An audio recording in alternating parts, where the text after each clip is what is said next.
Welcome back, and thank you for tuning into Cheating Tales Lab. We appreciate every single one of you.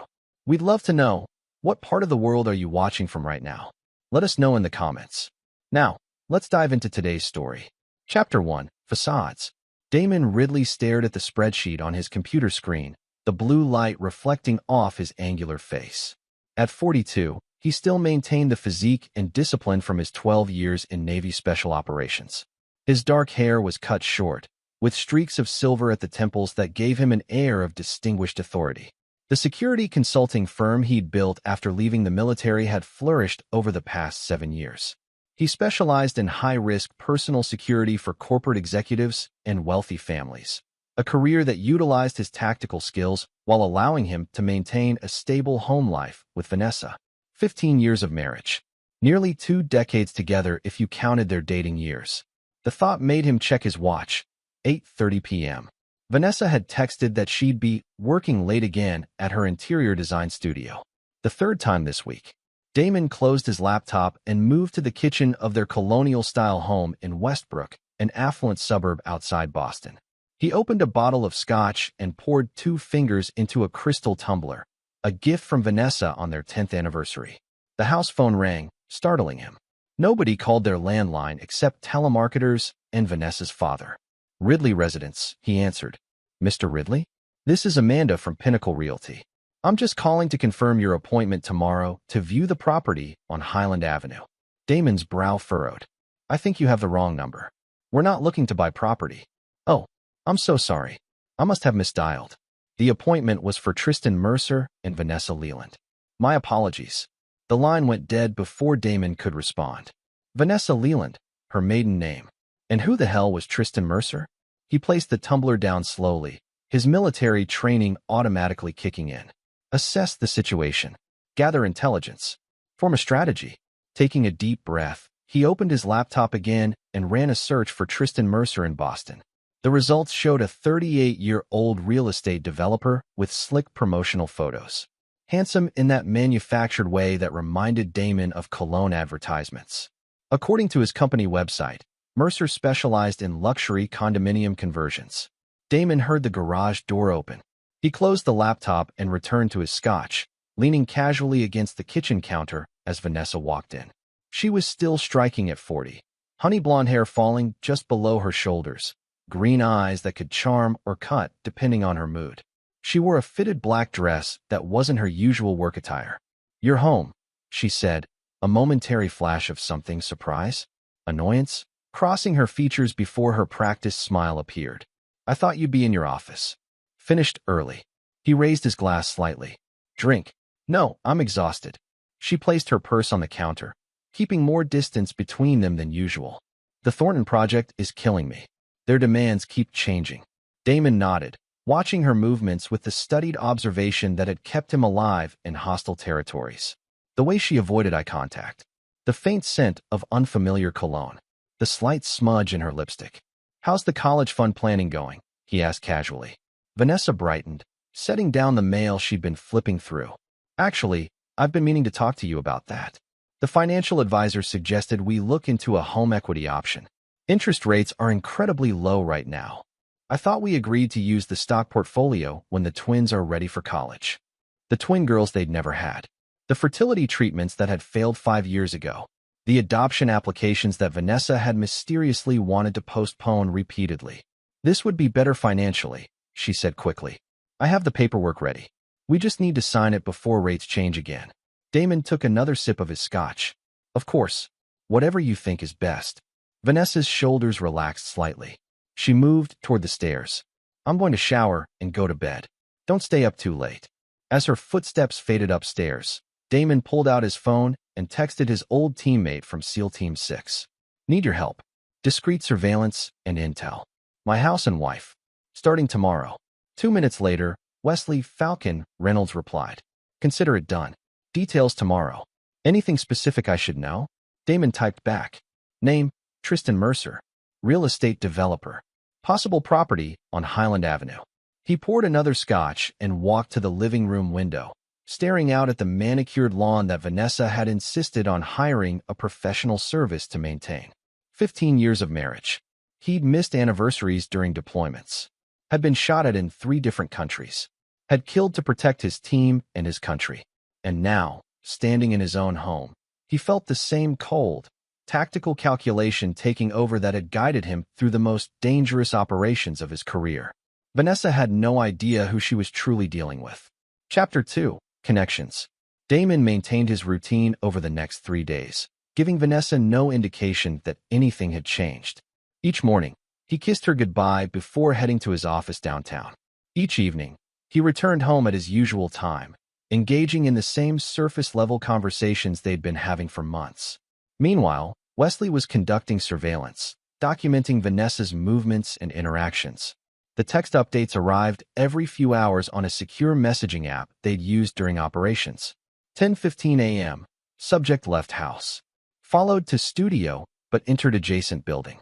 Office belongs to Mercer Development. 1:30 p.m. Subject and Mercer left office together. Lunch at Bellini's. Intimate behavior. Photos uploaded to secure server. 4:45 p.m. Subject returned to her actual studio. Appears to be maintaining cover of working. Damon processed the information with clinical detachment. In the field, emotional reactions got you killed.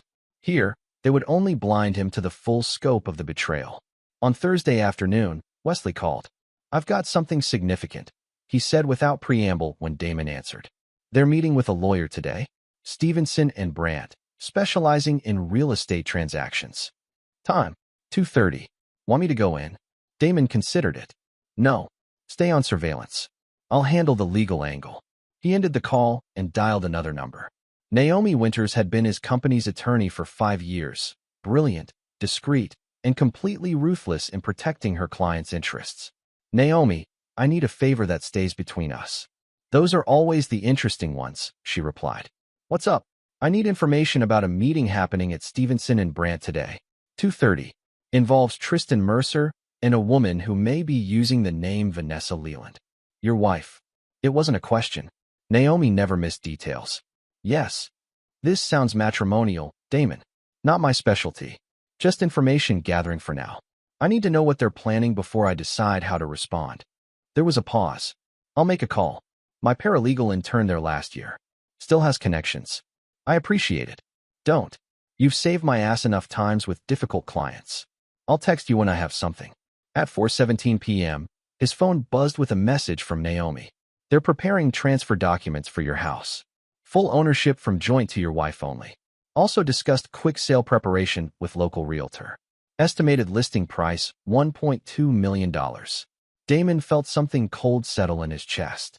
Not just an affair then, a complete extraction from their life together, taking their home in the process. He pulled up his banking app and checked their joint accounts. The balances were significantly lower than they should have been. A quick examination of the transaction history showed multiple large withdrawals over the past 3 months, all made by Vanessa, all just under the threshold that would have triggered an automatic notification to him. Another text from Wesley arrived. Subject meeting realtor at Starbucks on Main. Discussing quick sale options and cash buyers. Realtor suggests clearing out personal items before listing. So that was the plan. Get him to sign away the house, sell it immediately, and disappear with the money. The only question remaining was how she planned to get his signature. That evening, Vanessa came home with a bottle of his favorite scotch and takeout from the steakhouse he preferred. She wore the emerald silk blouse he'd once mentioned brought out the color of her eyes. "I thought we deserved a nice dinner," she said, setting out the containers on the dining room table. "You've been working so hard lately." "That's thoughtful," he replied, playing along. "Special occasion?" She hesitated for just a moment. "No, I just realized we haven't had much quality time together recently." Over dinner, she steered the conversation toward the future, asking about his business plans and whether he'd considered taking on fewer high-risk clients. "You've built something secure now. Maybe it's time to enjoy it more." "Perhaps," he said, refilling her wine glass. "You mentioned college fund paperwork earlier this week." Her eyes lit up. "Yes, I have everything ready. The timing is perfect with these interest rates. We just need to sign, and we'll be all set." She reached for her purse and pulled out a folder. "It's just a standard refinancing form. We can take care of it right now before we forget." Damon accepted the folder and flipped through the documents, Noting the strategic placement of yellow sign here, tabs that conveniently obscured the actual purpose of each form. The transfer deed was disguised among refinancing paperwork, buried on page 7 where a casual signer would never notice. "Looks good," he said, closing the folder. "But let's do this properly tomorrow. I'll have Naomi review it first. Standard procedure for any financial decision over $50,000. Vanessa's smile faltered. "That's not necessary. The rate offer expires tomorrow. We should just handle it now." He murmured, taking another bite of steak. "What's the exact rate they're offering again?" 3.2%, she said quickly. "Impressive. Who's the lender?" "It's through Boston First. I told you that already." A hint of irritation crept into her voice. Damon nodded thoughtfully. "That's interesting because I had lunch with Mitchell Bradford from Boston First last week. He didn't mention any special rates, and we specifically discussed home equity options." Vanessa's face paled slightly before she recovered. "It must be a new promotion. The advisor I spoke with was very clear about the deadline." "What was the advisor's name?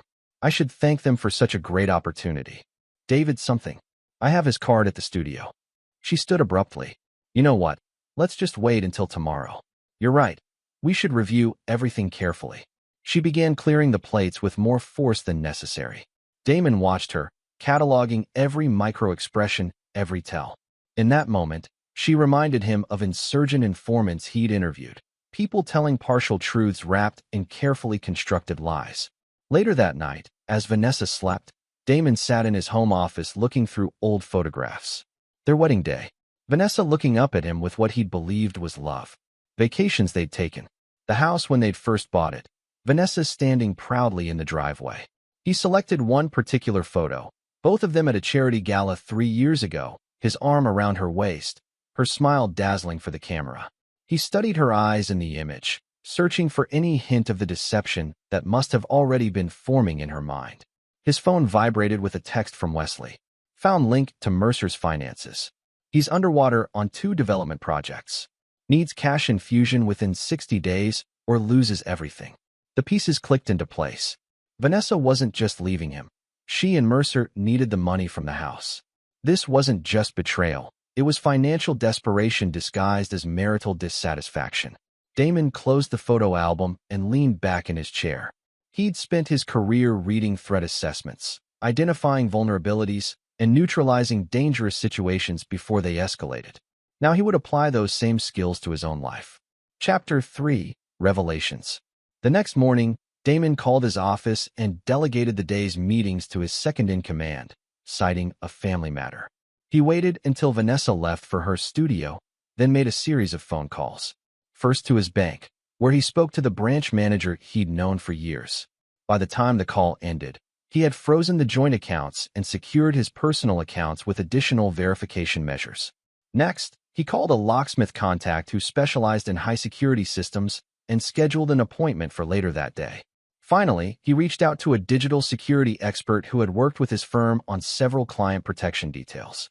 "Bryant, I need a comprehensive sweep and security upgrade on my personal devices and home network. Today, if possible." "For you?" "Absolutely. What's your concern level?" 10. "I'll be there in an hour."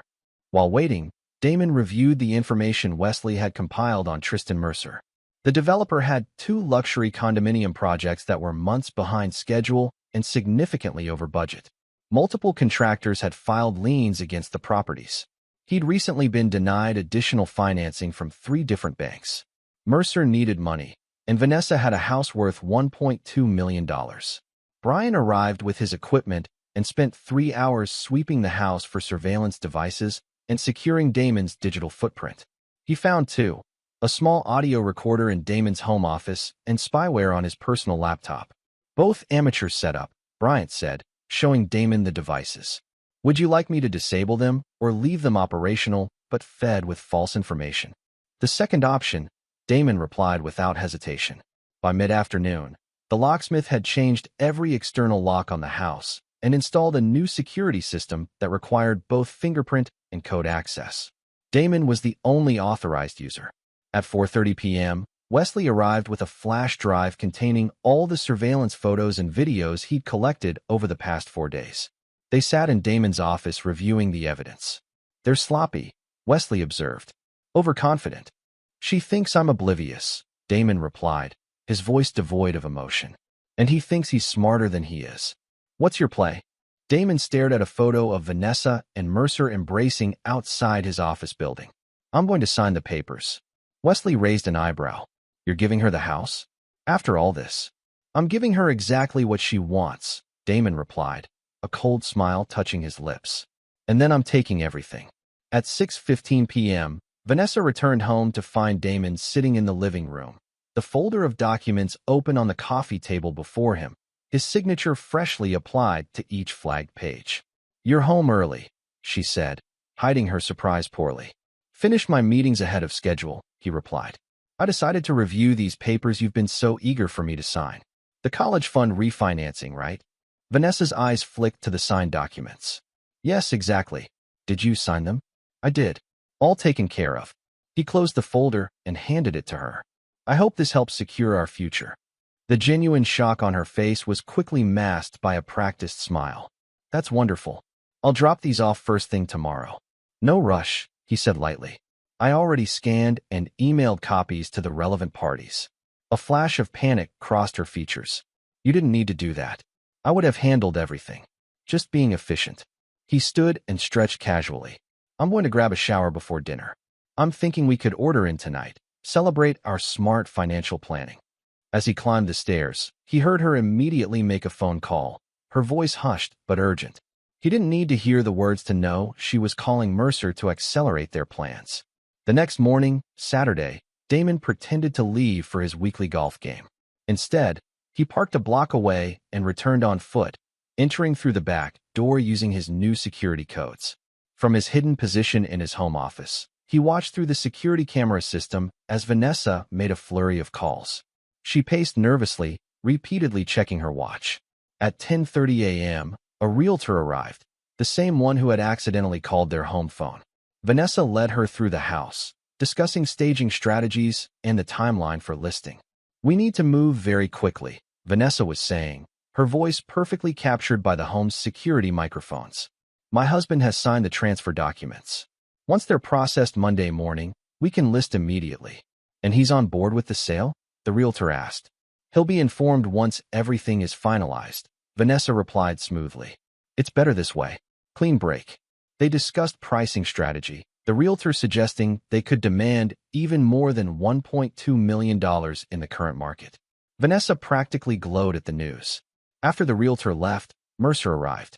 Tall and polished in designer casual wear, he swept Vanessa into an embrace the moment she opened the door. Did he sign? Were his first words. Everything, Vanessa confirmed. All we need is for the county to process the transfer on Monday, and the house is mine to sell. Perfect timing, Mercer said, relief evident in his voice. The bank gave me a final deadline of 30 days. With this cash infusion, we can save both projects and still have plenty left over. For our fresh start, Vanessa added, kissing him. Mercer pulled back slightly. Are you sure he doesn't suspect anything? Vanessa laughed. Damon? He trusts me completely. He's been checked out of this marriage for years, buried in his work, barely noticing I exist. Getting his signature was almost too easy. When will you tell him? Monday morning after the transfer is complete. I'll give him until Friday to move out. Damon watched the exchange with cold detachment, recording everything. In his former profession, he learned that the most dangerous moment was when you believed you'd already won. Vanessa and Mercer were already celebrating their victory, blind to the counterattack being prepared. As they continued talking, Damon silently left the house the same way he had entered. He had everything he needed. On Sunday evening, he acted completely normal, helping Vanessa prepare dinner and discussing an upcoming business trip he'd fabricated. She was visibly anxious, checking her phone frequently, but working hard to maintain her facade. Everything all right? He asked over dinner. You seem distracted. Just thinking about a challenging client, she replied. Nothing important. He nodded sympathetically. Monday will be here soon enough. She looked up sharply. What? Monday, he repeated innocently. Fresh start to the week. Always helps put things in perspective. Of course, she agreed, relief flooding her features. A fresh start. Damon raised his wine glass. To new beginnings. Vanessa hesitated for just a moment before touching her glass to his. To new beginnings. He smiled, the expression never reaching his eyes. I have a feeling this week is going to change everything. Chapter 4. Unmasking. Monday morning arrived with cloudless skies and unusual warmth for early October. Damon rose at his customary 5:30 a.m., completed his workout in the home gym, and prepared breakfast. By the time Vanessa came downstairs at 7:15, he had coffee waiting and was reading the newspaper at the kitchen island. "You're in a good mood," she observed cautiously, accepting the mug he offered. "Beautiful day," he replied. "And I've cleared my schedule to work from home today." Her coffee cup froze halfway to her lips. "Oh, any particular reason?" "Just felt like a change of pace." He folded the newspaper and stood. "Don't let me keep you from your busy day." Vanessa hesitated, clearly recalculating. "Actually, I might work from home as well. We could have lunch together." "Unfortunately, I have a video conference at noon that might run long," he said smoothly. "Don't change your plans on my account." She wavered visibly before nodding. "I should go in. Client meetings, you know how it is." "Of course." Damon watched her rush through her morning routine and leave 30 minutes earlier than usual. The moment her car disappeared down the street, he called Wesley. "She's heading out now. Stay on her." "Roger that." 10 minutes later, his phone buzzed with an update. Subject heading directly to county clerk's office. Mercer waiting outside. Damon smiled coldly. "Right on schedule." At 9:45 a.m., his phone rang. It was Naomi. "The transfer documents were just submitted," she said. "But they've been flagged for review due to an administrative anomaly." "What kind of anomaly?" "The kind that mysteriously appeared in the system over the weekend," she replied, a hint of amusement in her tone. "It's going to require manager approval, which won't be available until Wednesday at the earliest." "How unfortunate," Damon said. "I'm guessing my wife wasn't pleased." "According to my source, she demanded to speak to supervisors and threatened legal action. Eventually left looking distressed." "Thank you, Naomi. I owe you." "Just doing my job, Damon." "The paperwork you sent over this morning has been filed, by the way. You now have official documentation of all joint assets and their current status." By noon, Wesley reported that Vanessa and Mercer were having an intense conversation at a cafe near the county offices. She appeared distraught. He looked increasingly agitated. At 2:30 p.m., Damon received another update. Subject returning home. Alone. Mercer left in opposite direction. Damon positioned himself in the living room, reviewing documents on his laptop, the picture of casual productivity. When the front door opened, he looked up with mild interest. Vanessa's expression cycled rapidly between shock, fear, and forced composure when she saw him. I thought you had meetings." "Finished early," he replied, closing his laptop. "Everything all right? You look upset." She smoothed her hair, buying time. "Just a difficult client situation. Nothing I can't handle." Damon nodded sympathetically. "Clients can be unpredictable. Sometimes they don't understand what's in their best interest." "Exactly," she agreed, visibly relieved at his apparent obliviousness. "I'm going to make some calls from the study." "Before you go," he said, his tone unchanged, "did you manage to submit that refinancing paperwork this morning?" She froze. "Yes, but there was a problem with the processing. Just a technical delay." "That's unfortunate," he said. "Bureaucracy can be frustrating when you're in a hurry." Her eyes narrowed slightly. "It's just a short delay. Everything will be resolved soon." "I'm sure it will." As she turned to leave, he added casually, "By the way, I've been meaning to ask, how's Tristan Mercer?" The color drained from Vanessa's face. She turned slowly, her hand gripping the doorframe. "Who?" "Tristan Mercer," Damon repeated patiently. "Real estate developer. Your lover. The man you're planning to sell our house to fund his failing projects." He tilted his head slightly. "That Tristan Mercer." Vanessa's shock quickly transformed into calculated recovery. "I don't know what you're talking about. I met Mr. Mercer once at a charity function. He's a potential client." "Interesting," Damon said, opening his laptop again. "I have a different understanding of your relationship." He turned the screen toward her, showing a photo of her kissing Mercer outside his office building. Her expression hardened. "You had me followed? Let's call it due diligence. Basic threat assessment. Standard procedure in my line of work." "This is invasion of privacy," she sputtered. "You had no right." "No right?" Damon's voice remained eerily calm. "Like you had no right to drain our joint accounts? Or install spyware on my laptop?" or attempt to transfer our house into your name under false pretenses. Each accusation landed like a precise strike. Vanessa's indignation collapsed into calculation. Damon, listen, she began, her tone shifting to placating. Our marriage has been over for years. We both know that. I just wanted a clean break without a messy, drawn-out divorce. By committing fraud and theft. He nodded as if considering a business proposal. Efficient approach. It wasn't like that. I was going to leave you a fair settlement. From the proceeds of selling the house I paid for, he interrupted. After you sold it to your boyfriend to bail out his failing developments. Very generous. Vanessa's facade cracked. How did you know about his financial troubles? Damon shrugged. Background checks are also standard procedure in my line of work. She switched tactics, her voice softening. We can work this out. Like reasonable adults. We'll sell the house, split the proceeds fairly, and go our separate ways. Reasonable, Damon repeated. Like when you plan to tell me I have until Friday to vacate my own home? Her eyes widened. How could you possibly know? That was your plan, wasn't it? He continued as if she hadn't spoken. Process the transfer Monday, inform me of my eviction, sell the house to a mysteriously ready cash buyer, Mercer working through a shell company, and disappear with the money while I'm still trying to figure out what happened. Vanessa seemed to deflate, sinking into a chair. What do you want, Damon? I want you to call Mercer. Tell him to come over. We should discuss this situation together. Why would I do that? Damon smiled, the expression chilling in its emptiness. Because if you don't, I'll file fraud charges against both of you immediately. The evidence is quite compelling. He gestured to his laptop. One call to Boston PD, and both your careers are over. Your choice. 30 minutes later, Tristan Mercer arrived, his confident demeanor belied by the nervous glances he cast around the living room. Damon gestured for him to sit beside Vanessa on the sofa while he remained standing. Thank you for joining us, Mr. Mercer, Damon said. I believe we have some property matters to discuss. Listen, Ridley, Mercer began, his sales persona activating. I understand this is unexpected, but I think we can reach an agreement that benefits everyone. Let me stop you there, Damon interrupted calmly. This isn't a negotiation. This is me informing you both of what happens next. He opened a folder and removed several documents, placing them on the coffee table between them. First, the transfer documents you submitted this morning have been flagged for further review.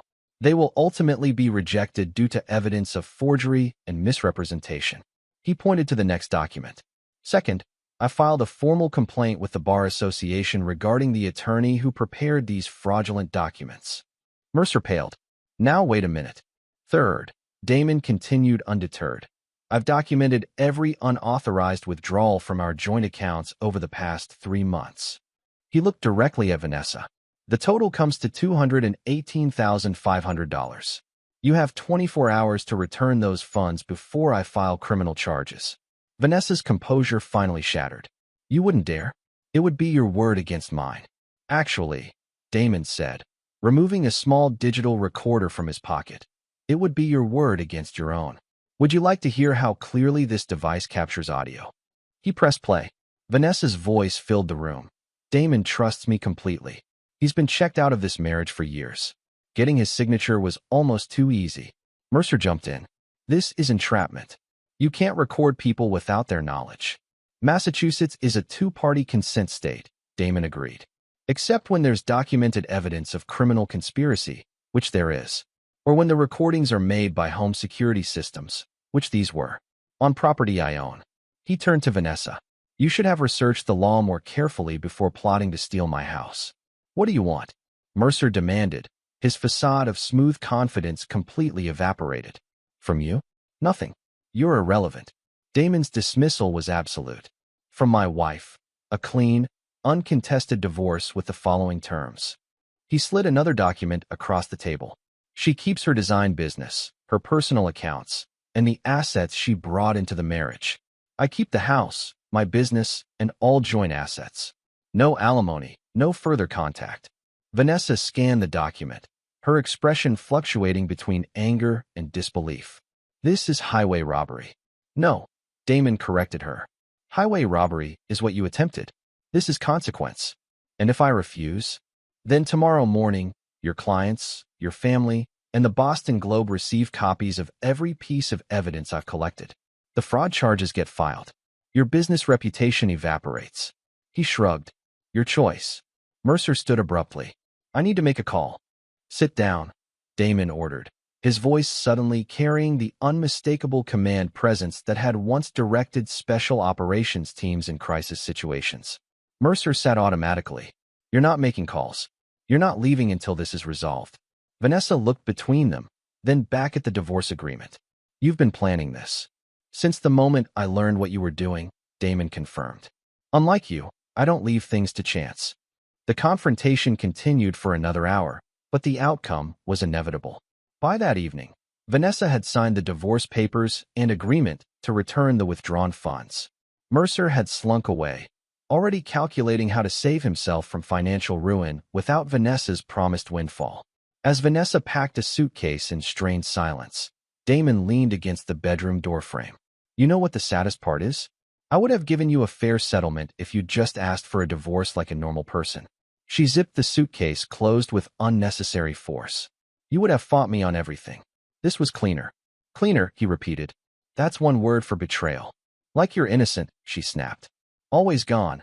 Always putting your work first." The great protector who couldn't be bothered to notice his own wife's unhappiness. "I noticed," he said quietly. "I just mistakenly thought we were working through it together. My error." She lifted her suitcase. "I'll send for the rest of my things." "You have until the end of the week," he replied. "After that, anything left becomes property of the house, just like you planned for my belongings." As she walked down the stairs, he added, "One last thing, Vanessa." She paused without turning. "If you ever try to contact me again after our divorce is finalized, I'll release everything I have. Every recording, photo, bank statement. Is that clear?" Her shoulders stiffened, but she nodded once before continuing down the stairs. After the front door closed, Damon walked to his office and poured a scotch. He should have felt triumphant. Instead, he felt hollow. 15 years of marriage, ended on both sides. His phone buzzed with a text from Wesley. Subject picked up by Mercer. "Heading toward downtown hotel. Continue surveillance?" Damon typed back. "No. Stand down. Phase 1 complete." He took another sip of scotch and stared out the window at the darkening sky. Phase 1 had been defensive, protecting what was his, preventing their plan from succeeding. Phase 2 would be something else entirely. Chapter 5. Consequences. The following morning, Damon awakened in an empty house that felt both strange and familiar. He performed his usual routine, refusing to allow disruption to his patterns. Discipline was survival, a lesson learned in war zones that served him equally well in this personal battlefield. At 8:15 a.m., his attorney called. "The executed divorce agreement has been filed," Naomi confirmed. "Given the circumstances and your documentation, we've requested expedited processing. With luck, you could be legally divorced within 60 days rather than the usual waiting period." And the house. The fraudulent transfer has been completely nullified. The property remains in both names until the divorce is finalized, at which point it transfers solely to you as per the agreement. "Thank you. There's something else," Naomi added, her tone shifting. "We received notification that Vanessa has retained counsel, Boyd Prescott." Damon recognized the name immediately. Prescott had a reputation as an aggressive divorce attorney who specialized in getting settlements overturned. "She's challenging the agreement already." "Not officially," Naomi clarified. "But hiring Prescott sends a clear message. She's likely claiming duress or coercion in signing. She has no grounds. Everything was documented." "I agree. But be prepared for her to try renegotiating through legal channels." After ending the call, Damon accessed the security system remotely. The cameras showed an empty house, exactly as expected. He switched to the GPS tracker he'd placed on Vanessa's car weeks ago, when his first suspicions arose. The signal showed her at an address in Back Bay, likely Mercer's condo. His phone rang again. The caller ID displayed Porter Leland, Vanessa's father. Damon considered ignoring it, then answered on the fourth ring. "Porter, to what do I owe the pleasure? What the hell have you done to my daughter?" Porter's voice was tight, with controlled fury. At 70, the retired banking executive still commanded the authority that had intimidated Wall Street for decades. "Interesting question," Damon replied evenly. "Perhaps you should ask her what she did to her husband." She told me everything. How you threatened her, forced her to sign away her rights, how you've been controlling and manipulative throughout your marriage. Damon almost laughed. Is that the story she's telling? I'm not interested in your denials, Porter continued. I'm calling to inform you that I'll be funding her legal representation. You won't bulldoze her with your military intimidation tactics. Porter, Damon said calmly, before you commit to that course of action, you might want to review the evidence I've collected. I'd be happy to send you copies of everything. The bank withdrawals, the fraudulent transfer documents, the recordings of her discussing how to steal my house. Would you like to hear your daughter explaining how easy I was to manipulate? Silence stretched across the line. That's what I thought, Damon continued. Vanessa made her choices. Now she's dealing with the consequences. I suggest you get the full story before throwing good money after bad. Are you threatening me? Porter demanded, though his tone had lost some of its certainty. Not at all. I'm offering you the courtesy of complete information before you make a financial decision. Something your daughter didn't afford me. After hanging up, Damon checked his messages. Wesley had confirmed that Vanessa had indeed met with attorney Boyd Prescott that morning. Additionally, Mercer had been seen entering his bank looking agitated and desperate. Damon made a call to an old contact at the Boston Globe, a journalist who had covered business security after a string of executive kidnappings several years earlier. Damon's firm had provided both protection and expert commentary for the story. Rita, it's Damon Ridley. I have a story you might find interesting. Damon, it's been ages. What have you got? How would you like an exclusive on Tristan Mercer's development company? The luxury condo developer? What's the angle? Financial improprieties, project failures, and desperate measures to avoid bankruptcy. I can provide documentation. Rita's journalistic instincts were clearly piqued. This sounds like business section front page. What's your stake in this? Let's just say I have a personal interest in seeing accurate reporting about Mr. Mercer's business practices. By mid-afternoon, Damon had provided Rita with a carefully curated selection of public records regarding Mercer's projects, highlighting the liens, missed deadlines, and financing issues. He included information about shell companies Mercer had established, all public record if anyone bothered to connect the dots. He was careful not to share anything that would implicate Vanessa or hint at their personal connection. The next morning, Damon arrived at his office downtown for the first time since the confrontation. His staff noticed nothing unusual about his demeanor or efficiency. He conducted meetings, reviewed security protocols for an upcoming client event, and maintained his usual precise schedule. Only Wesley, stopping by under the pretense of a security consultation, knew differently. You doing all right? He asked once Damon's office door was closed. Operational, Damon replied, the military shorthand requiring no elaboration. Wesley nodded, understanding completely.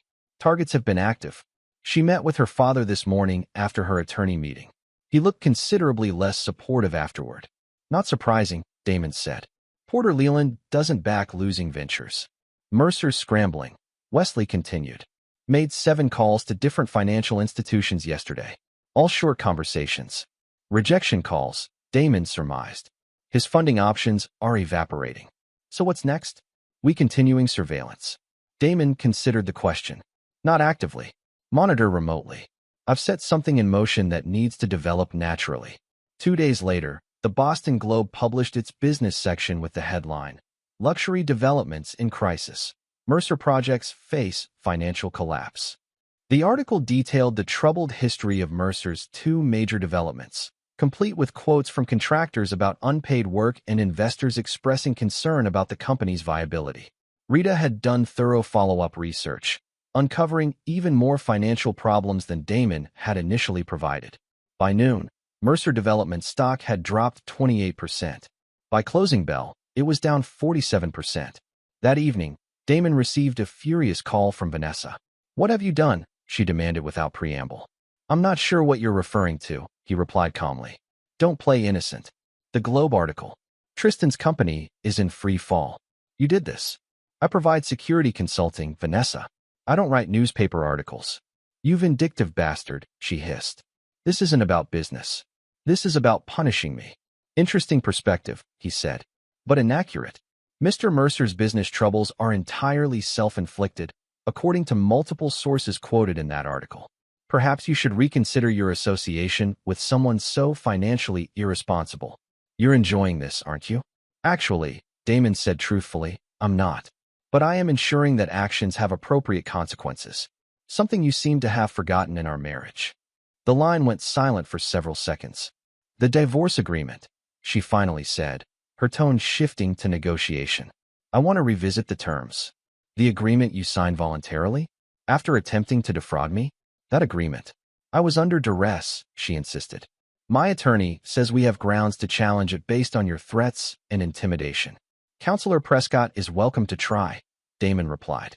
But before you pursue that path, remember that I've only released a fraction of what I have documented.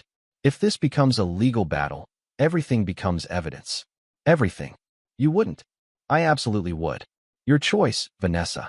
Honor the agreement you signed, or escalate and watch everything burn, including your reputation and business. After she hung up, Damon poured himself a scotch and reviewed the day's developments. Mercer's financial house of cards was collapsing exactly as anticipated. Vanessa was realizing that her escape plan had evaporated. Porter Leland was likely reconsidering funding an expensive legal challenge with slim chances of success. Phase 2 was proceeding exactly as planned. The systematic dismantling of their futures, not through direct attack, but by removing the foundations they had counted on. The next morning, Wesley reported that Mercer had been seen leaving his condo with luggage, heading to the airport. A quick check confirmed he had booked a flight to Miami.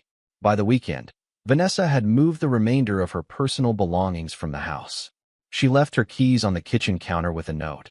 I've instructed my attorney to expedite the divorce proceedings. I won't contest the agreement. Damon read the note twice, then dropped it into the shredder. He walked through the half-empty house, noting the spaces where her possessions had been. 15 years of shared life, extracted like a tumor.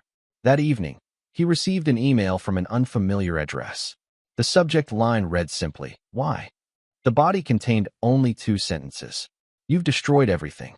Was revenge worth it? Damon stared at the message for several minutes before typing his reply. It wasn't revenge. It was consequence. There's a difference. He pressed send, then blocked the email address. The calculated dismantling of Vanessa and Mercer's plans was complete. The house remained his. The divorce would soon be finalized. Their financial schemes had collapsed. By most measures, Damon had won completely. Yet as he sat alone in his secured home, victory felt hollow. Not because he regretted his actions, he didn't, but because the battle had revealed the emptiness that had existed in his marriage long before Vanessa's betrayal. His phone buzzed with a text from Wesley. Need to talk. Important information discovered. Not for text. Damon frowned. The operation was essentially complete.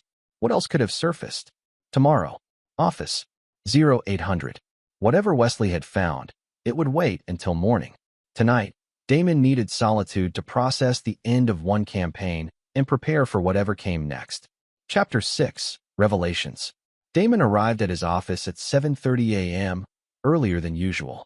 He reviewed client security protocols and answered emails until Wesley arrived promptly at 8 o'clock, carrying a leather portfolio and wearing an expression Damon recognized from their military days. The look of someone delivering unwelcome intelligence. What VE you got? Damon asked without preamble once his office door was closed. Wesley placed the portfolio on the desk and opened it to reveal photographs and documents. I kept digging into Mercer's background after he fled to Miami. Something felt off about the timeline. Explain. According to everything we've found, Vanessa and Mercer began their affair approximately 7 months ago, when they met at the charity gala for Children's Hospital. Damon nodded. That matches what I've pieced together. But Mercer's financial troubles began over 18 months ago, Wesley continued, pointing to financial statements. The timing didn't make sense. Why would Vanessa risk everything for someone who was clearly failing? Because she didn't know, Damon suggested. He hid it from her. That's what I thought initially, Wesley agreed. But then I found this. He slid forward a photograph showing Vanessa sitting in a restaurant with an older man Damon didn't recognize. This was taken 15 months ago. The man is Howard Kleinman, Mercer's primary investor. Damon studied the image. Business meeting? Look at the next one. The second photo showed Vanessa and Kleinman leaving a hotel together, his hand placed intimately at the small of her back. She was involved with Kleinman before Mercer, Damon said, processing the information. It gets more complicated. Wesley produced another document, property records for a beach house in Nantucket. This property was purchased by a shell company 14 months ago. The beneficial owners are listed as Howard Kleinman and Vanessa Leland Ridley. Damon's expression hardened. She's been planning her exit for over a year. At least, Wesley confirmed. But here's where it gets interesting. 3 months after that property purchase, Kleinman suddenly divested from all Mercer projects. That's what started Mercer's financial spiral. And shortly after that, Vanessa began her relationship with Mercer. Damon continued, seeing the pattern. Not a coincidence. I don't think so. Wesley pushed forward one final document. Bank records showing transfers from an account in Vanessa's maiden name to a holding company connected to Mercer. She's been funding him. Small amounts at first, then increasingly larger sums as his situation worsened. Damon leaned back, reassessing everything. She wasn't just having an affair with Mercer. She was using him. That's my read, Wesley agreed. Kleinman was likely her initial exit strategy. When that relationship ended, she pivoted to Mercer, who was desperate for financial support. Perfect manipulation target. And our house was meant to be the final piece, Damon concluded. The big payoff that would solve Mercer's problems and fund her disappearance. He shook his head slightly. I underestimated her. There's one more thing, Wesley said, his expression grim. I tracked Kleinman's movements after his split with Vanessa. He died 4 months ago. Boating accident in the Bahamas. Damon's eyes narrowed. Accident. Officially, yes. But there were inconsistencies in the investigation. His family pushed for more thorough review, but it was ultimately ruled accidental death. The implications hung in the air between them. Damon stood and walked to the window, staring out at the Boston skyline as he processed this new information. We're not dealing with a simple affair and financial fraud, he said finally. This is something much more calculated. Something potentially criminal, Wesley added. The timing of Kleinman's death, the financial transfers, the property holdings, it suggests a pattern of behavior beyond opportunistic betrayal. Damon turned back to face his friend. Does she know you've uncovered this? No. I've been extremely careful. Used cutouts and secure methods for all research. Good. Keep it that way. Damon returned to his desk and organized the documents. This changes our approach. We're no longer in containment mode. We need to understand the full scope of what we're dealing with. What's the play? Wesley asked. Continue gathering information, but with enhanced security protocols. If Vanessa suspects we're looking beyond the affair with Mercer, she might take more drastic measures. You think she's dangerous? Damon considered the question carefully. I think we don't know what she's capable of, and that makes her unpredictable. After Wesley left, Damon canceled his remaining meetings and spent the day reviewing everything they had uncovered. The portrait that emerged was disturbing, not of a wife having an impulsive affair, but of an operator who had been planning her extraction for over a year, using multiple men as stepping stones and discarding them when they were no longer useful. Had she intended the same for him all along? Was their entire marriage part of some longer-term strategy? As evening approached, Damon received a text from a number he didn't recognize. Need to meet. Important information about V. Brooklyn Coffee, 7 p.m. Come alone. T. Tristan Mercer. The message was unexpected. Mercer had supposedly fled to Miami. Why would he risk returning to Boston? And what information could he possibly have that would warrant a face-to-face meeting? Damon considered ignoring the message. It could be a trap. But if Mercer had discovered something about Vanessa's deeper plans, it might fill critical gaps in Damon's understanding. He texted Wesley. Possible meeting with them tonight. Need surveillance and backup. Brooklyn Coffee, 7 p.m. Wesley's response was immediate. Too risky. Could be set up. Damon agreed, but replied. Controlled risk. Need to hear what he knows. Set perimeter, exit routes. Standard protocol. At 6:45 p.m., Damon approached Brooklyn Coffee from the east, having parked 3 blocks away. The small cafe was half empty, with no sign of Mercer or anyone suspicious. Wesley had confirmed 2 positions with clear sight lines, one across the street and another in an unmarked van with surveillance equipment. Damon ordered a black coffee and selected a table in the corner with his back to the wall, allowing him to observe both the main entrance and the side door leading to the alley. At exactly 7 p.m., Mercer entered, looking haggard and nervous. He spotted Damon and approached cautiously, sliding into the chair opposite without ordering anything. "I didn't think you'd come," Mercer said, his usual polished demeanor completely absent. "Curiosity," Damon replied simply. "What are you doing back in Boston? I thought you'd fled to Miami." "I did. I came back because I found something you need to see." Mercer glanced around nervously before placing a small USB drive on the table. "It's about Vanessa and Howard Kleinman." Damon didn't reach for the drive. "What about them?" "They were involved before me," Mercer said, his voice low. "I didn't know until recently. When Howard pulled his investment from my projects, I thought it was because of market conditions. It wasn't. It was Vanessa. Why would she sabotage your projects if she was planning to use you?" Mercer blinked in surprise. "You know about that?" "I know more than you think," Damon said evenly. "What I don't know is why you're telling me this." "Because she's dangerous," Mercer whispered. "That drive contains emails between Vanessa and Howard's personal assistant. They discussed his boating trip in detail, the route, the weather conditions, everything, 2 weeks before his accident." Damon's expression remained unchanged, but his mind was racing. "You think she was involved in Kleinman's death?" "I know she was," Mercer insisted. "After everything fell apart here, I started digging. I found financial transfers, property arrangements I never knew about. She's been playing a longer game than either of us realized. And now you're concerned you might meet a similar fate," Damon concluded. Mercer nodded, fear evident in his eyes. "I'm leaving the country tonight. Going somewhere she can't find me. But I thought you should know what you're dealing with." "Why the sudden attack of conscience?" "Self-preservation," Mercer admitted. "If anything happens to me, someone needs to know the truth. And despite everything, you seem like someone who can handle this information appropriately." Damon considered this for a moment, then picked up the USB drive. "What do you want in return?" "Nothing. Just the knowledge that she won't get away with it completely." Mercer stood. "I'd suggest you be careful. Very careful." After Mercer left, Damon waited 15 minutes before exiting the cafe. He texted Wesley. "Follow M, confirm departure. Meet at secure location after." 2 hours later, in a secure room at Damon's office building, they reviewed the contents of the USB drive. The emails were exactly as Mercer had described. Detailed discussions about Kleinman's boating itinerary, with particular attention to isolated sections of the route where cellular service would be unavailable.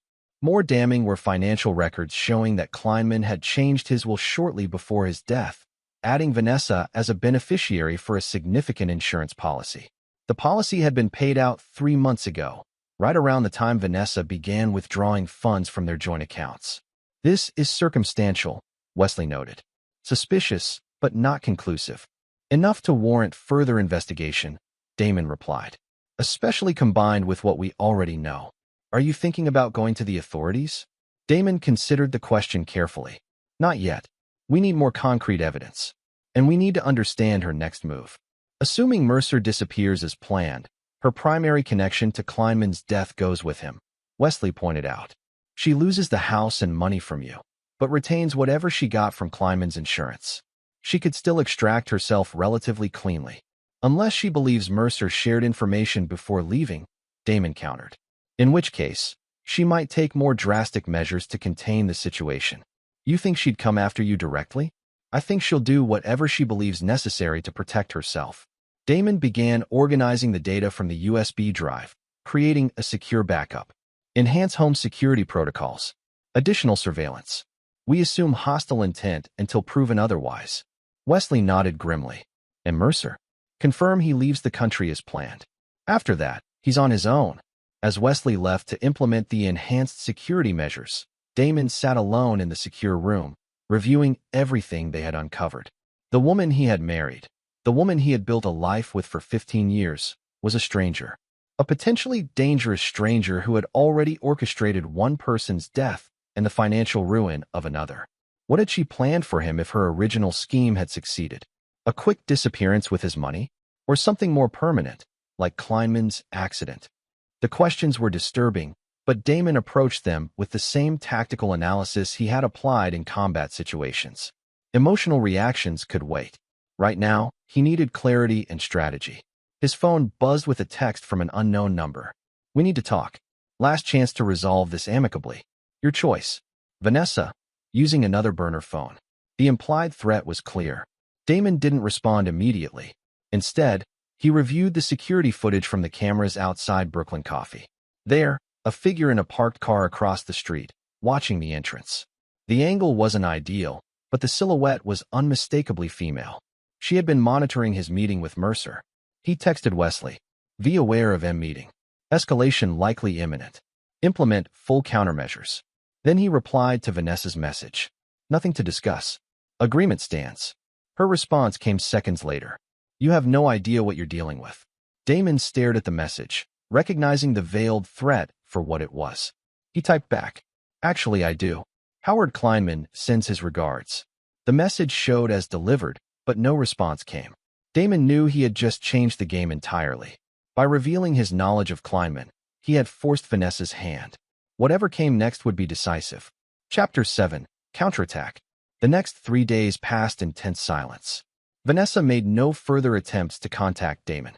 Wesley confirmed that Mercer had indeed left the country, boarding a flight to Buenos Aires with a connection to Santiago. Surveillance on Vanessa showed her maintaining normal routines, visiting her studio, meeting with clients. Nothing to suggest immediate hostile action. The apparent calm only heightened Damon's vigilance. In his experience, the quietest periods often preceded the most significant attacks. On Thursday morning, Damon arrived at his office to find Naomi waiting for him, her expression grave. "We have a problem," she said once his office door was closed. Vanessa's attorney filed an emergency motion to freeze all your assets pending investigation of alleged financial malfeasance.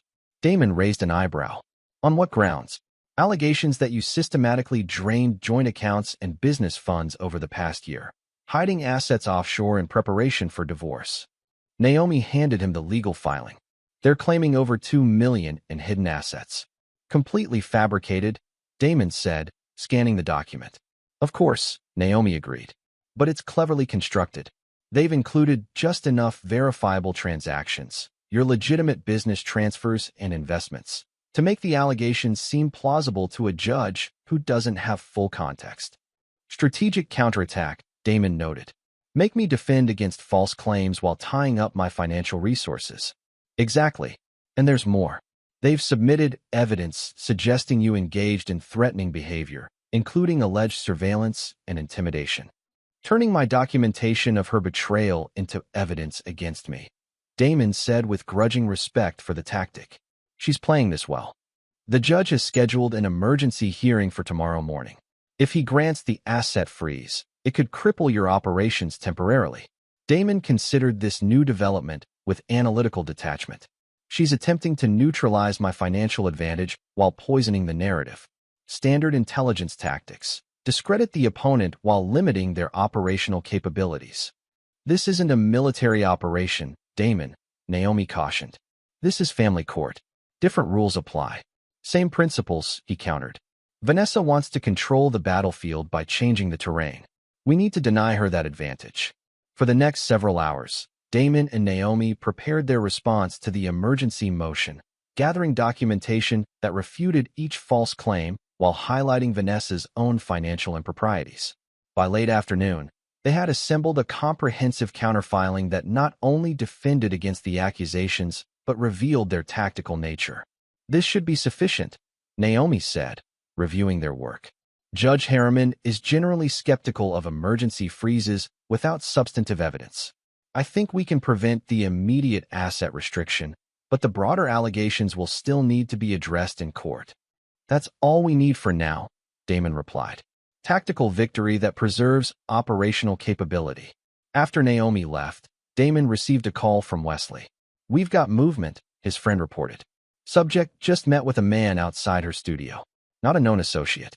They spoke briefly, then he handed her an envelope. Description: mid-50s, military bearing, nondescript clothing.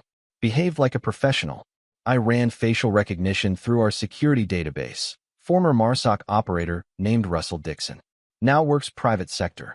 Damon frowned. MARSOC, Marine Special Operations Command. Dixon would have similar training and capabilities to his own. Stay on him. Don't engage. I want to know who he contacts and where he goes. Already on it. One more thing. Vanessa made a call immediately after the meeting. Audio surveillance couldn't capture content, but she appeared satisfied. The implications were clear. Vanessa had hired former special operations personnel, likely for surveillance, possibly for more direct action. She was escalating beyond legal maneuvers.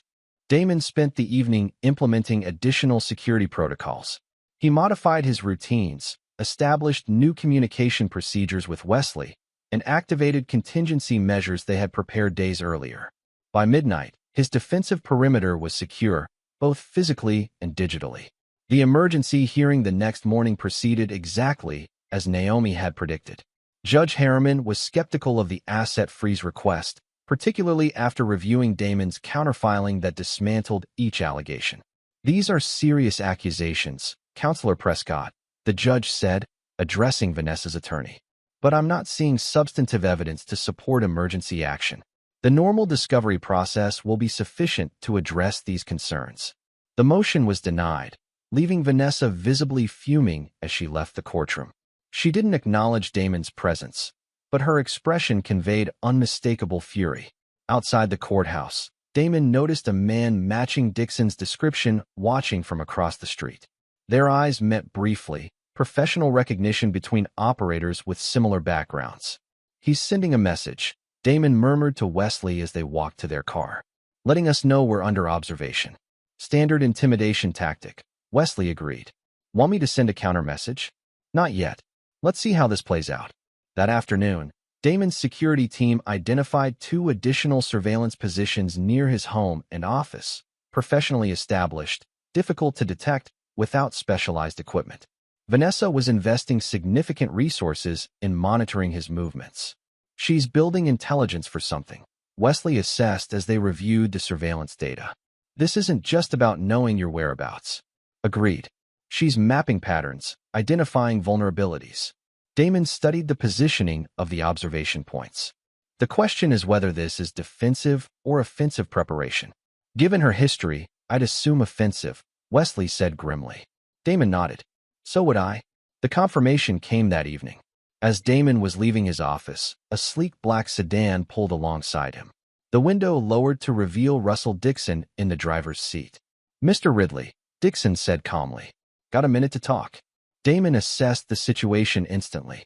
No visible weapon. Single operator. Public street with witnesses. Calculated risk. 1 minute. He replied, maintaining distance from the vehicle. "I've been asked to deliver a message," Dixon continued. "My client would like to resolve your situation without further escalation. She proposes a modified settlement. You keep the house and business. She keeps her insurance proceeds and other personal assets. Clean break. No further investigation into sensitive matters." The implied threat was clear. Accept the offer or face investigation into Kleinman's death that would inevitably implicate Damon through his connection to Vanessa. "Tell your client that blackmail is a federal offense," Damon replied evenly, "as is conspiracy to commit murder." Dixon's expression remained professionally neutral. "Nobody's blackmailing anyone. Just offering a mutually beneficial resolution to an increasingly complex situation." "The situation is quite simple from my perspective," Damon countered. "The divorce proceeds as agreed. Any attempt to alter those terms will be met with appropriate response." "Appropriate response," Dixon repeated. "That's what concerns my client. She believes your definition of appropriate might be excessive." "Then she understands me perfectly." Dixon nodded slightly. "I'll relay your position, but I recommend reconsidering. Some paths are difficult to turn back from once taken." As the sedan pulled away, Damon texted Wesley. "Confirmed hostile intent. Activate contingency Protocol Echo." Protocol Echo was their pre-established plan for dealing with professional threats, a comprehensive response that included enhanced physical security, counter-surveillance, and preparation of evidence packages that could be automatically released to authorities if certain triggers were activated. By midnight, everything was in place. Damon sat in his home office, reviewing the final security arrangements when his secure phone rang. The caller ID showed an encrypted connection. "Ridley," he answered. "It's me," Vanessa's voice replied. "We need to talk. Directly. No intermediaries. Nothing to discuss. Your messenger delivered your proposal." "My answer is no. You don't understand what you're dealing with," she said, her tone shifting from professional to personal. This isn't just about us anymore. There are other parties involved who won't tolerate loose ends. Kleinman's family, Damon surmised. They're still investigating his death. A pause. Among others. Listen carefully, Damon. I'm offering you a clean exit from a situation that could destroy us both. Take it. There is no us both anymore, Vanessa. You made that decision when you planned to steal my house and drain my accounts. That was business, she said coldly. This is survival. Accept the modified agreement, or evidence will emerge connecting you to Howard's death. Your special operations background makes you the perfect suspect for arranging a boating accident that left no traces. Fabricated evidence, Damon noted. Creative, but ultimately ineffective. It doesn't need to be perfect, just enough to trigger investigation.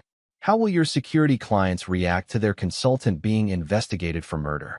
How long will your business survive the publicity? The threat was cleverly constructed.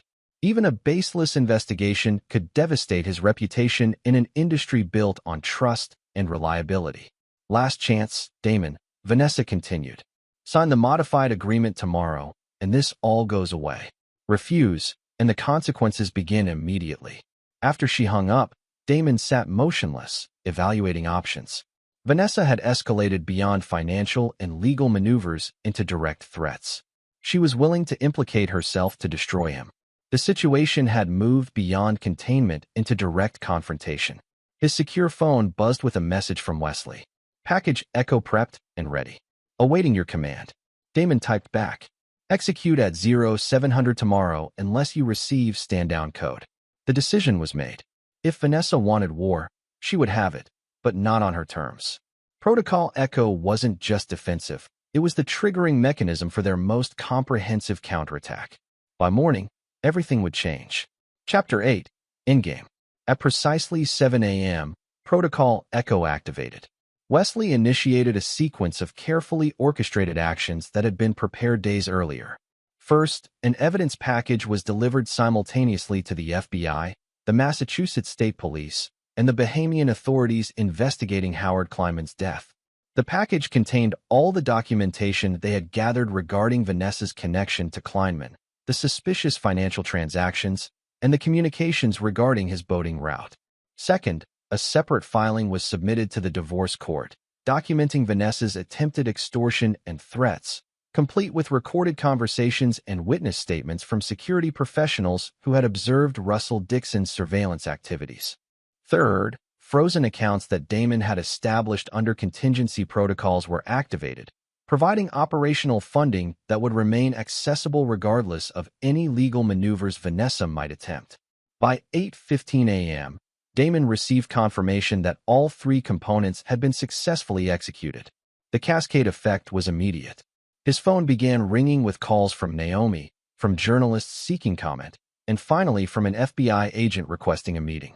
Damon had anticipated each response and had prepared accordingly. He directed Naomi to handle the legal implications, referred journalists to prepared statements that revealed nothing substantive, and agreed to meet with the FBI at his office that afternoon.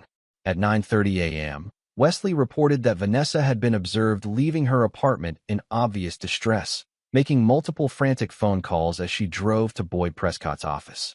Russell Dixon had also been seen abandoning his surveillance position and departing rapidly. They're scrambling, Wesley noted. Your counteroffensive caught them completely unprepared. As intended, Damon replied. Status of secondary targets? Porter Leland received the information package at his home. No observable reaction yet. The insurance company's fraud investigation unit got their documentation an hour ago. They've already called Vanessa twice. She didn't answer. The strategic offensive continued throughout the morning. By noon, news of the investigation into Kleinman's death had reached financial circles, triggering inquiries about the insurance payout Vanessa had received. Porter Leland was reported to be meeting with his own attorneys, distancing himself from his daughter's legal troubles. At 2 p.m., Damon met with FBI Special Agent Carla Ramirez in a conference room at his office building. She was professional but direct. Mr. Ridley, we've received some concerning information regarding your wife's possible connection to Howard Kleinman's death last year in the Bahamas. We understand this comes in the context of divorce proceedings, which obviously complicates matters. I appreciate your directness, Damon replied. To be clear, I have no direct knowledge of Mr. Kleinman's death. The information provided to your office represents evidence that came to light during my divorce investigations. Yet you didn't bring this information forward until now, Agent Ramirez noted. Why the delay? I only recently confirmed the connections, Damon explained. Given the serious nature of the implications, I wanted to be certain before involving federal authorities. The questioning continued for over an hour, with Damon carefully navigating the line between helpful witness and potential suspect. He provided enough information to focus the investigation on Vanessa and her financial connections to Kleinman while maintaining sufficient distance to avoid implication himself. By the time Agent Ramirez left, Damon was confident the FBI's attention would be directed primarily toward Vanessa and her activities surrounding Kleinman's death. At 4:45 p.m., Damon received an urgent call from Wesley. Vanessa's on the move, his friend reported. Packed a suitcase, withdrew cash from 3 different ATMs, and appears to be heading toward Logan Airport. Dixon is following in a separate vehicle. Flight plans. Nothing under her name, but we identified a reservation for a Vanessa Leland on a 7:30 p.m. flight to Zurich. She's running, Damon concluded. Contact Ramirez. Anonymous tip about a person of interest in the Kleinman investigation attempting to flee the country. Already done, Wesley confirmed. FBI has been notified. They're coordinating with airport security now. Stay on her until they make contact, Damon instructed. I want confirmation of interception. At 6:12 p.m., the confirmation came through. Vanessa had been stopped at airport security and taken for questioning by FBI agents. Dixon had observed from a distance before departing rapidly. The endgame was unfolding exactly as Damon had calculated. Vanessa's attempt to flee would only reinforce the appearance of guilt. The evidence they had provided, while circumstantial, was sufficient to justify a thorough investigation that would uncover whatever truly happened with Kleinman. As evening approached, Damon received an unexpected call from Porter Leland. "What have you done?" the older man demanded, his voice tight with suppressed fury. "Protected myself," Damon replied simply, "against threats and extortion. Do you have any idea what you've set in motion? The FBI is questioning my daughter about a man's death. Her reputation, her business, everything is at risk. Consequences of her actions, Porter, not mine. This vendetta has gone too far," Porter insisted. "I'm prepared to offer financial compensation to end this now. Name your price." Damon almost laughed at the irony. This was never about money. It was about betrayal, manipulation, and threats. Your daughter made her choices. Now she deals with the results. "You cold-hearted bastard," Porter hissed. "She's facing potential criminal charges because of your vindictiveness." "She's facing potential charges because of her own actions," Damon corrected. "Attempted fraud, extortion, and whatever her involvement was with Kleinman.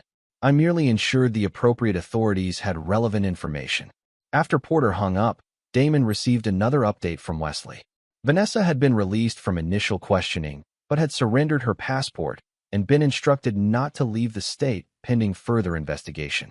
She had checked into a hotel near the airport, apparently unwilling to return to her apartment.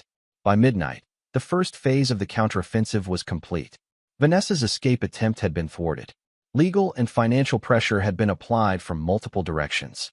The FBI investigation would continue regardless of any attempts to interfere. Damon sat in his home office, reviewing the day's developments with the same tactical assessment he had applied throughout the operation. Vanessa had made a critical error in escalating to threats and extortion. She had underestimated his willingness to trigger mutually assured destruction rather than submit to blackmail. His secure phone rang, an anonymous number. "You've made a serious mistake," Russell Dixon's voice said when Damon answered. "I disagree," Damon replied calmly. "Your client made the mistake when she threatened a former special operator with fabricated criminal charges." "This isn't over," Dixon warned. "There are contingencies in place you haven't anticipated." "I anticipated everything," Damon countered, "including this call.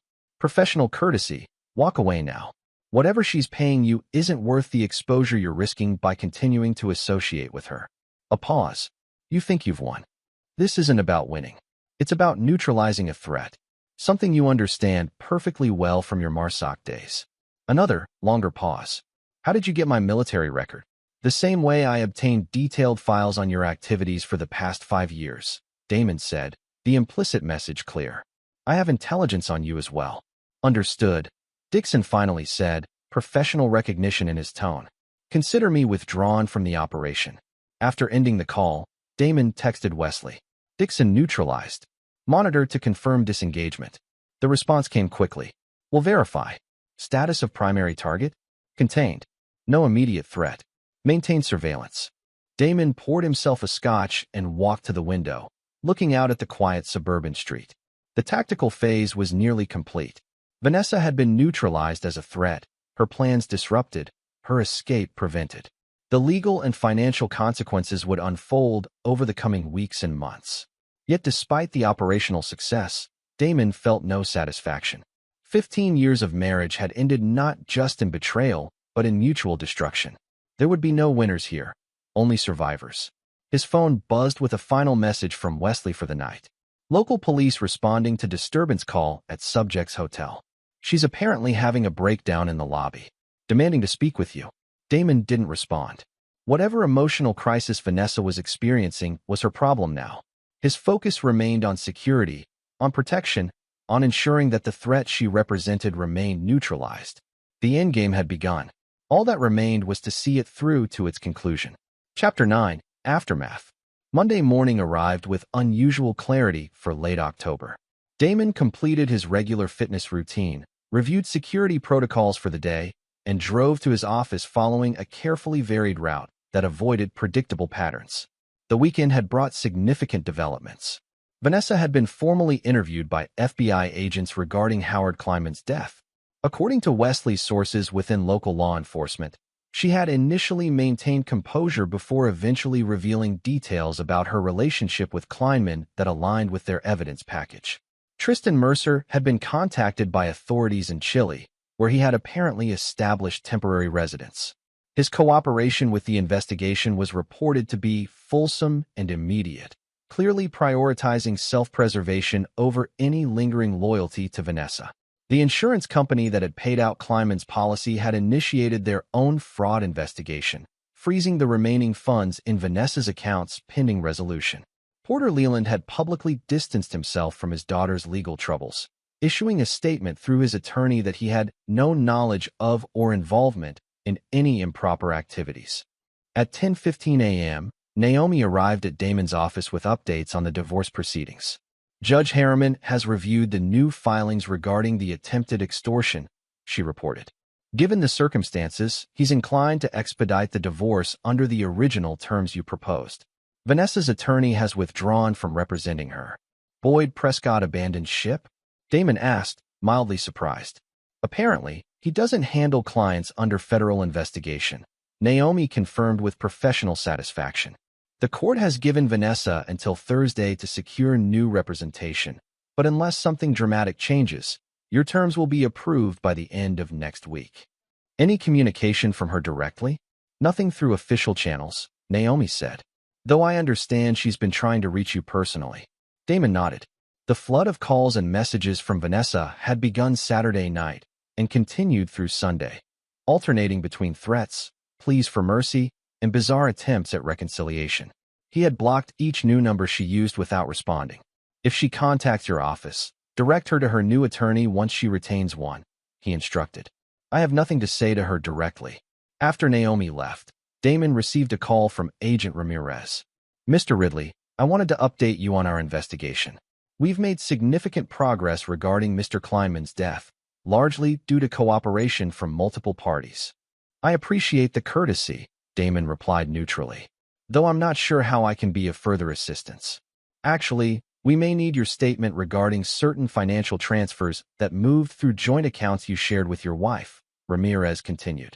Nothing that implicates you directly, but information that would help establish timeline and intent. Of course, whatever helps your investigation. There's something else, Ramirez added, her tone shifting slightly. Your wife has made some counter-allegations regarding your knowledge of and involvement in these matters. I'm not surprised, Damon said calmly. She's demonstrated a pattern of deflection and false accusations throughout our divorce proceedings. We've noted that pattern, Ramirez agreed.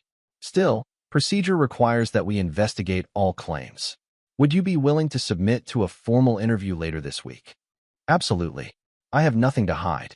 By mid-afternoon, Damon had confirmed through Wesley's surveillance that Vanessa had checked out of her hotel and moved to a smaller accommodation in Cambridge. She had been observed meeting with a different attorney, one known for handling complicated criminal defense cases. At 4:30 p.m., Damon's direct line rang. The receptionist sounded uncomfortable. "Mr. Ridley, I have Porter Leland asking to see you. He's here in the lobby, insisting it's urgent." Damon considered refusing the meeting, then reconsidered. "Send him up." Standard security protocols. 5 minutes later, Porter Leland was escorted into Damon's office. At 70, he still carried himself with the authoritative bearing of someone accustomed to command, though his expression showed the strain of recent events. "I appreciate you seeing me," Porter began, declining Damon's gesture toward a chair. "I'll stand. This won't take long. What can I do for you, Porter?" "You can drop this vendetta against my daughter," the older man said bluntly. "Call off the FBI. Stop the insurance investigation. Allow her to retain her dignity and rebuild her life." Damon regarded his former father-in-law with clinical detachment. "That's not within my power. Federal investigations don't work that way." "Don't insult my intelligence," Porter snapped. "We both know you orchestrated this entire scenario. You provided the evidence, pointed authorities in specific directions, created the perfect storm to destroy her. I provided truthful information to appropriate authorities after your daughter attempted to extort and threaten me," Damon corrected. "What they do with that information is their responsibility." Porter's expression hardened. "I've spent my life building influence and connections. People who owe me favors. Resources that could be directed towards scrutinizing your military service, your business practices, your personal history. Threatening me didn't work for Vanessa," Damon observed. "It won't work for you either. This isn't a threat. It's a proposal." Porter reached into his jacket and removed an envelope. Inside is documentation transferring $10 million to an offshore account established in your name. Untraceable, tax-free. "All I ask is that you issue a statement to authorities expressing doubt about your previous allegations and suggesting the evidence may have been misinterpreted." Damon didn't take the envelope. "You're attempting to bribe me to obstruct a federal investigation. That's a felony, Porter." "It's a father trying to protect his daughter," Porter insisted. "Surely you can understand that basic human impulse." "What I understand is that you raised a woman willing to commit fraud, extortion, and possibly worse. Now you're demonstrating where she learned those values." Porter's face flushed with anger. "You self-righteous bastard. You think you're better than us? You're just as calculating, just as ruthless. The only difference is you hide behind a veneer of principle." "There's another difference," Damon said quietly. "I don't betray the people I've committed to protect, and I don't walk away from the consequences of my actions." "She'll go to prison if this continues," Porter said, his voice breaking slightly. "Is that what you want? To see your wife of 15 years behind bars?" "What I wanted was a faithful partner who honored her commitments," Damon replied. "What I got was someone who plotted to steal everything I've built and threatened me when that failed. What happens to her now is the result of her choices, not mine." Porter stared at him for a long moment, then placed the envelope on Damon's desk. "The offer stands until tomorrow noon. After that, we become permanent adversaries." He turned and walked to the door, pausing with his hand on the knob. "You think you've won, but this kind of victory hollows a man out. I've seen it before. You'll discover that soon enough." After Porter left, Damon called Agent Ramirez. "I need to report an attempted bribe to obstruct your investigation," he said when she answered. "I have the documentation and am willing to provide a full statement." By evening, Porter Leland had been brought in for questioning by the FBI. The attempted bribe had escalated the investigation, bringing additional scrutiny to both Porter and Vanessa's activities. On Tuesday morning, Damon received a text from a number he didn't recognize. "You've destroyed everyone around you. I hope it was worth it. This will never be over between us." He didn't need to check the sender to know it was Vanessa. He blocked the number without responding and continued with his day. At noon, Wesley arrived with final surveillance reports and recommendations for ongoing security protocols. FBI has expanded their investigation to include Porter Leland's financial dealings with Kleinman, he informed Damon. They've frozen his primary accounts pending review. He's apparently considering a plea arrangement that would implicate Vanessa in exchange for leniency. Family loyalty at its finest, Damon observed dryly. Vanessa's new attorney has requested a meeting with prosecutors, Wesley continued, likely exploring cooperation options of her own. The entire house of cards is collapsing, with everyone scrambling to save themselves. And Dixon, confirmed, departed to Arizona 3 days ago. No further involvement detected. Damon nodded, satisfied with the operational conclusion. Stand down active surveillance. Maintain passive security protocols for another 30 days, then we'll reassess. You sure? Wesley asked, studying his friend carefully. She made those threats directly. Said it would never be over. Empty words from someone whose options are rapidly diminishing, Damon replied. She's facing federal charges, financial ruin, and abandonment by her allies. Her focus now is survival, not revenge. On Friday afternoon, Judge Harriman approved the divorce agreement under the original terms Damon had proposed. With Vanessa's new attorney prioritizing her criminal defense, there had been no further challenges to the divorce settlement. Damon signed the final paperwork in Naomi's office, officially ending his 15-year marriage.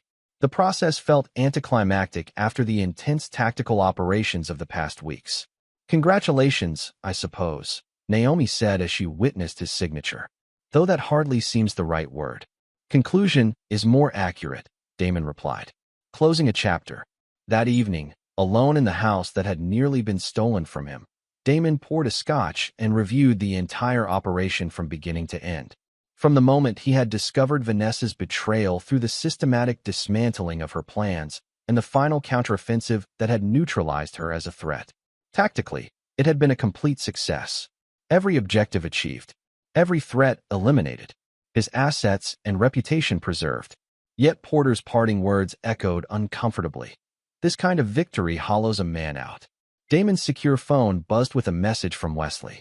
Just heard from my FBI contact. Vanessa accepted a plea deal, testifying against both Porter and Kleinman's business partners regarding financial fraud. No charges relating to Kleinman's death due to insufficient evidence, but significant financial crimes indictments. Estimated 3 to 5 years federal time with cooperation. The final confirmation of victory. Yet Damon felt no satisfaction, no sense of justice served or wrongs righted. Only the cold, professional acknowledgement of a successfully executed operation. His regular phone rang, an unknown number that had somehow bypassed his blocks. He almost ignored it, then answered on the 4th ring. My wife asked me to sign a refinancing document. Vanessa's voice came through, eerily calm. It's for the kids' college fund, she explained. I signed without reading. Weeks later, a moving truck arrived. What's happening? I asked. You signed the house over to me? She smiled. Now I'm selling it. You have until Friday to leave. She paused, her breathing audible. Next Monday when she went to work, she called me 123 times because of my revenge. The line went silent for several seconds before she spoke again, her voice barely a whisper. Was it worth it, Damon? Destroying everything? Destroying me. He thought about hanging up, about blocking yet another number, about maintaining the professional distance that had carried him through this entire operation. Instead, he answered truthfully. No, it wasn't worth it, but it was necessary. Necessary, she repeated, a hollow laugh escaping her. The soldier's justification. The mission above all else. You left me no choice, Vanessa. You escalated at every turn. Threats. Extortion. Involving others to target me. And now I've lost everything, she said, her voice breaking. My business. My freedom. My father. All because you couldn't just let me go. All because you couldn't just ask to leave, he countered. You chose deception, manipulation, and threats instead of honesty. The line went silent again, longer this time. They're coming for me tomorrow, she finally said. Part of the plea arrangement. I waive bail, begin serving immediately while cooperating with ongoing investigations. Damon said nothing, waiting. I just wanted you to know, she continued, that I understand now. Who you really are. What you're capable of. I underestimated that completely. Yes, you did. Goodbye, Damon. The words carried finality beyond their simple meaning. After she hung up, Damon placed the phone carefully on his desk and walked to the window. Night had fallen, the street outside dark except for the pools of light from evenly spaced street lamps. The tactical operation was complete. The threat neutralized. The mission accomplished effectiveness. Yet Porter had been right about one thing. This kind of victory left nothing but emptiness in its wake. No celebration. No satisfaction. Only the cold certainty that he had done what was necessary to protect himself against betrayal. Damon Ridley stood alone in the house he had fought to keep, surrounded by the remnants of a life built on what he now recognized had always been a tactical illusion. Not a partnership, but a temporary alliance that had finally revealed its true nature when tested. He turned from the window and returned to his desk, opening his laptop to review security protocols for an upcoming client assignment. The past was concluded. The mission was complete. All that remained was to move forward with the same precision and control that had guided him through the calculated revenge that had protected what was his. Nothing less. Nothing more. The soldier's code in a battle he had never wanted, but had been completely prepared to win. This is where our story comes to an end. Share your thoughts in the comments section. Thanks for your time. If you enjoy this story, please subscribe to this channel. Click on the video you see on the screen, and I will see you there.